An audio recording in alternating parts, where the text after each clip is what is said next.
COVID was quite an experience for us here in Economic and Tourism Development. We had to quickly figure out how to administer grants to help our business community. It's not something that we had done in the past. And generally, grants aren't something that are available for for-profit businesses.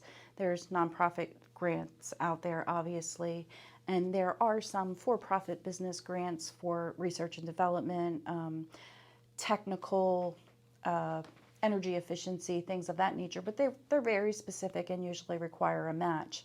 So it's not something we really had any experience in until COVID hit. And then we were, how do we react to help our business community? I know I've shared before, but we had a stagnant revolving loan fund that we quickly got permission from the county commissioners to take that funding and get it out to the community. So we were able to do that. And obviously from the first grant that we did until the last one, which just recently ended, we just administered a teleworking grant, and that money came through the Maryland Department of Commerce. We improved the process. More online, making it easier for the applicant, having everything in one place, whereas the first one was a very manual process. So we quickly learned and adapted. In the middle of all of that, we had a retirement, we had someone leave, and then we had a complete restructure of the department. But we got through all of that, and we're on the other side. We are now fully staffed. What we're seeing from the business community is our businesses were very, very resilient. They pivoted, they found different ways to do business. They modified their business. They took advantage of some of the programs that were out there, but they were very involved and they were very much willing to help their neighbor business survive as well. It's like, how can we do this together? So that was great. We're seeing those grants kind of go to the wayside right now. I don't know whether they'll come back. Now we've got this American Rescue Plan funding that goes to the county and the towns. We've got that funding coming down, but in addition to that, there's money that's at the federal level that will trickle down to some of the organizations at the state level, like the Department of Commerce and the Department of Housing and Community Development. And some of those programs may eventually make their way down to the county level. We just don't know yet. So there's still a lot of unknowns with some of the COVID relief programs that are out there, but we are trying to keep our eye on anything that is available that we would be able to help our business community with. We really don't feel that there were many businesses that shuttered as a direct result of COVID. There were a couple that either didn't reopen or shut down shortly after, but we find that there were usually other factors involved. We do know that the labor shortage is definitely having an effect on our businesses. All of our businesses are looking for employees.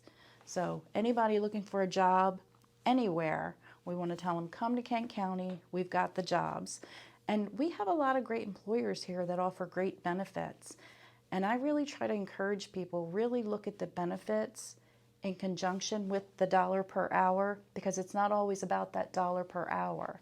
If you're getting your health insurance paid, you can take a little bit less if you're not having to pay for your health insurance out of pocket. So, that's a lesson I think we should be teaching our children as they go out into the workforce.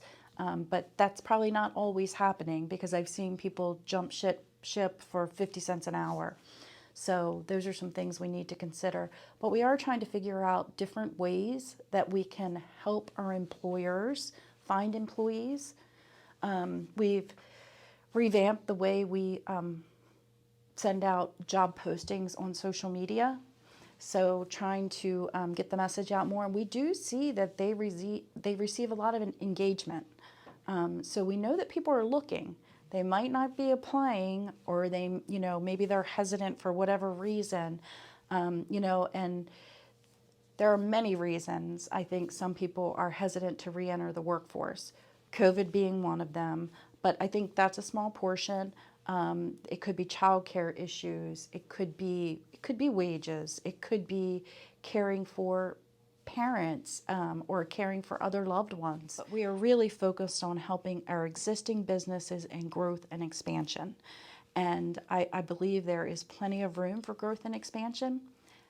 I don't think you'll talk to any of our employers that say that they're looking for more business right now. They're looking for how to get done what they've got and then add more. I think, the employee shortage right now is really kind of holding them back from growth. The other thing we've really focused on is trying to identify locations where a business can locate. So what are those properties that are zoned for commercial development? We have a link on our website that actually links to the Maryland Department of Commerce. So having that piece of property listed on the county website, also again listed on the state website, and the Maryland Department of Commerce has an attraction team. And their attraction team then has access to those parcels of land where a business could locate. And they are going to these trade shows and getting these leads for business attraction. We've actually had in this past year, within the last 3 months, we've been contacted by the Maryland Department of Commerce about a property for a specific business.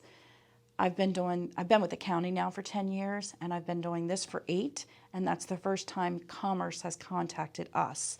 So, I think by Kent County really making a sustained effort that we are trying to attract businesses and to our county, and we want some growth and development, is really starting to pay off.